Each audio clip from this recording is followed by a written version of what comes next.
Water signs, tignan po natin kung ano ang mensahe sa iyo ngayong araw. Keep in mind po na ito ay general reading lamang, so hindi po lahat ay makaka-relate, so be open-minded. Sa mga hindi pa po nakasubscribe dito sa ating channel, please subscribe na po kayo and pa-like na din po ng ating video. At sa mga nais naman pong mag-avail ng ating private readings, lucky stones and amulet, makikita nyo po yung link sa description box below. So, nagawa nyo na po ba yung ating cinnamon powder? Ayan, panoorin nyo po yung ating September reading, September monthly reading. Uploaded na po yan, water signs. Mapapanood nyo na yung sun, moon, rising, and Venus sign po ninyo. We have a blessing to find the truth. Ano ba itong katotohanan na malalaman mo? Ayan, we have number 25. Yan. So, ano kaya? Masaya kaya kayo dito sa malalaman yung katotohanan? Tignan natin. Spirit guide, mensahe pa po natin. We have foresight. Okay, meron yung iba sa inyo. Pwede po na clairvoyant yung iba sa inyo dito. Nakakakita po kayo ng mga pwedeng mangyari sa future talaga. Some of you through dreams. Yung iba naman ay kahit gising kayo, kahit nakadilat kayo, may mga ano kayo dito, nakikita po kayo. Ako kasi through meditations, ayan.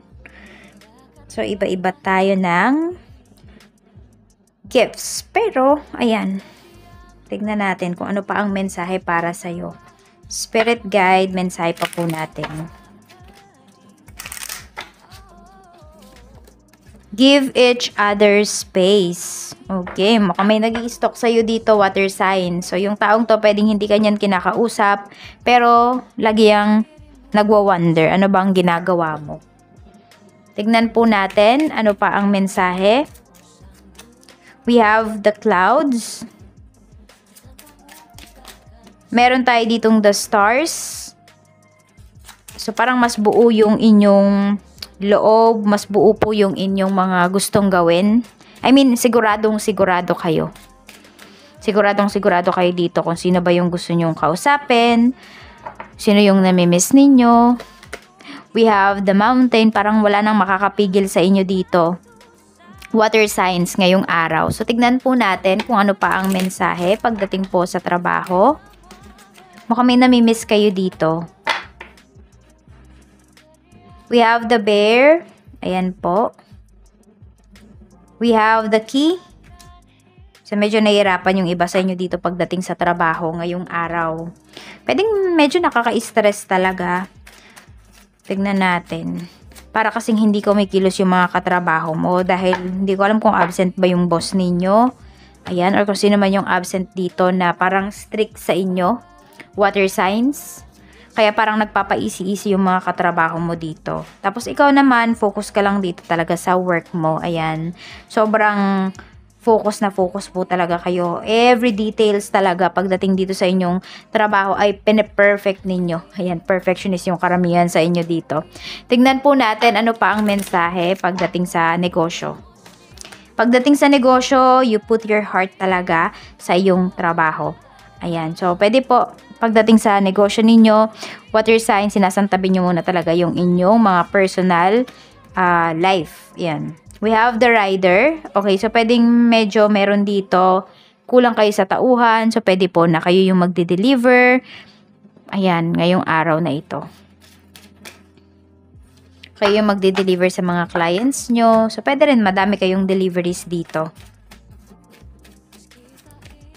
Ayan, tandaan nyo po, kunwari, mahina naman yung sales ninyo ngayong araw or could be 3 days na mahina yung sales ng iba sa inyo. Water signs, isipin nyo lang ganito. Huwag kayong magiging negative. Isipin nyo lang na medyo pinagpapahinga kayo ni universe kasi after nyan, dagsa yung ibibigay niya sa inyo. We have judgment. Ayan, mukhang malalayo yung mga kliyente ninyo or malalayo yung mga nagtatanong sa inyo. Meron naman dito, water signs, pagdating sa negosyo nyo, nagtatanong kasi nag-ano lang. Ano yun? May nag-i-stock, ini-stock lang kayo dito. Tinitingnan ano ba yung mga ginagawa nyo, ano ba yung mga ino-offers ninyo pagdating sa inyong mga market, sa inyong mga kliyente. Pagdating po sa kaperahan, we have the fish. So, may blockages yung iba sa inyo regarding finances. Pwedeng meron ditong mga kontrata na hindi natutuloy. Pinagsasabi nyo ba kung kanino man? Kahit isa lang yung sabihan ninyo, pwedeng ma-evil eye yan. Oo. Pwede siyang ma-evil eye water signs. Kaya kahit anong progress na nangyayari sa life ninyo, anumang goals ninyo, wag nyo muna po talagang sasabihin kahit kanino. May mga nade-delays kasi dito na transactions. We have King of Rods. Alam mo yung parang kahit todo effort ka na, ba't ganun parang walang pagkilos, walang progress kang nakikita. Tignan po natin pagdating sa love life, spirit guide. Pagdating po sa love life, kamusta po? We have Ace of Cups, water signs, ayan. We have Two of Cups. Marami naman sa inyo, maganda naman yung relationship. Maganda naman po yung nangyayari sa inyong relasyon, sa inyong marriage, nandun yung pag-uusap. Ayan. So, tama lang, parang balance. Yan yung nakikita ko dito. Balance kayo ng person mo. You balance each other. Marami po sa inyo pwede po na kayo ay twin flame. So, ayan po ang mensahe para sa inyo. Water signs, ngayong araw, proceed na po tayo sa ating free reading. So, ang ating free reading po ay dito lamang sa YouTube, hindi po sa page. Like nyo lang po yung page natin, i-follow ninyo. Pero, dito po kayo mag-comment. Kasi dito po ako pumipili. Kasi ang daming nag-message sa akin. Yan, pag sa page po may bayad po ang ating readings. Ayan. Tignan natin. Sino ba itong ating napili? Yan, di ko pa kasi binabasa yung tanong talaga. Okay. Check na natin. Dito, ito po ay for Chel Binamira. Ayan. Walang tayo ng ating mga cards. Chel, this is for Chel. 7/18/1996. May chance po kaya ako maka-work abroad for 2024.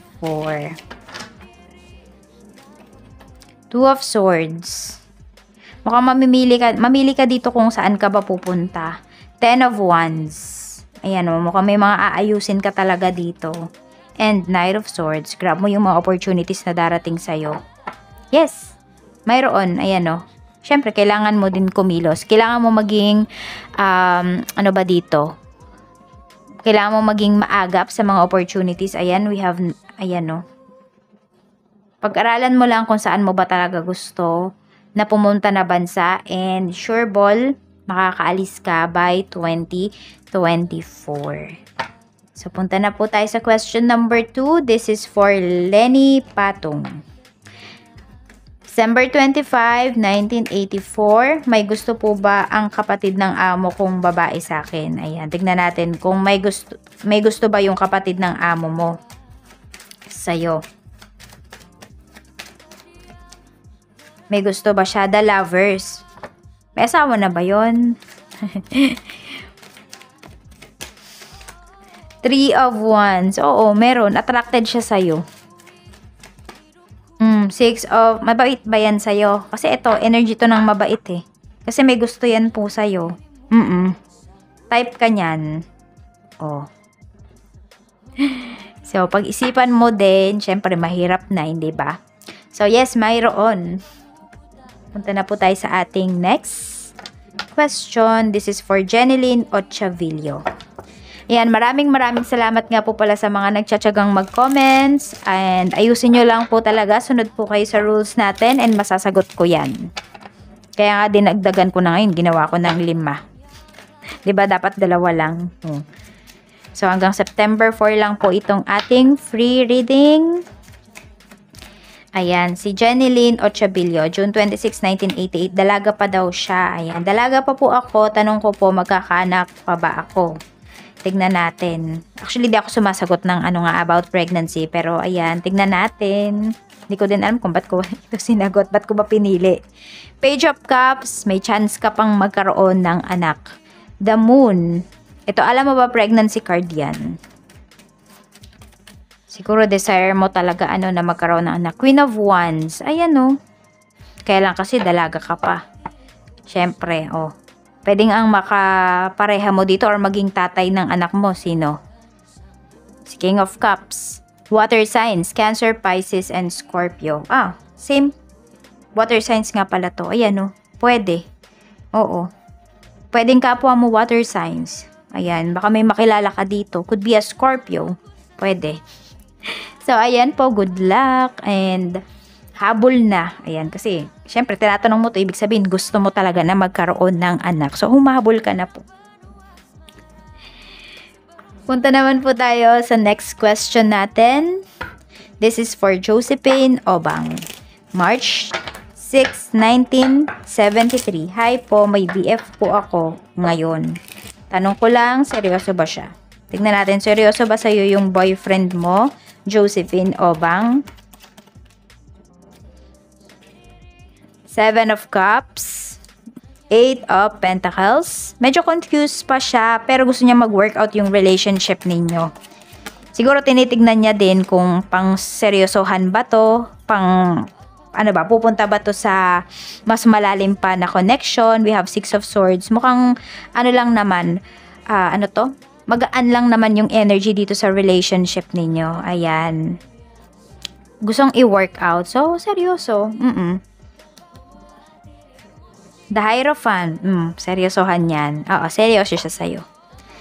Ayan po, punta na po tayo sa ating next question. This is for Burley Cebu. Feb 20, 1982. Swerte na ba ako sa next journey? Po. Salamat. Tignan natin. Swerte ka na ba sa next journey mo? 2 of Cups. Yes. Tignan natin. Temperance. Huwag ka lang daw magmamadali. And the Chariot. Success. Magiging successful yan. Basta wag kang magmamadali. At saka, piliin mo din yung mga tao na makakokonek mo dito. Yung mga tao bang ipapaligid mo din sa sarili mo. Or, yung mga, hindi ipapaligid kasi hindi naman natin mapipigilan yun, diba? Pero, yung mga tao na parang papapasukin mo sa mundo mo, ganyan. Yung hahayaan mo ba na makaapekto sila sa'yo? Yan po. So, yes, magiging successful, magiging okay po yung next journey mo. Good luck po. At ayan po ang ating free reading. Maraming salamat po sa walang sawang pagsuporta ninyo dito sa aking channel. Mag-iingat po kayo always and see you again tomorrow. Mag-comment na po kayo. Sundin nyo na po yung rules natin para masagot ko na po kayo. Bye-bye!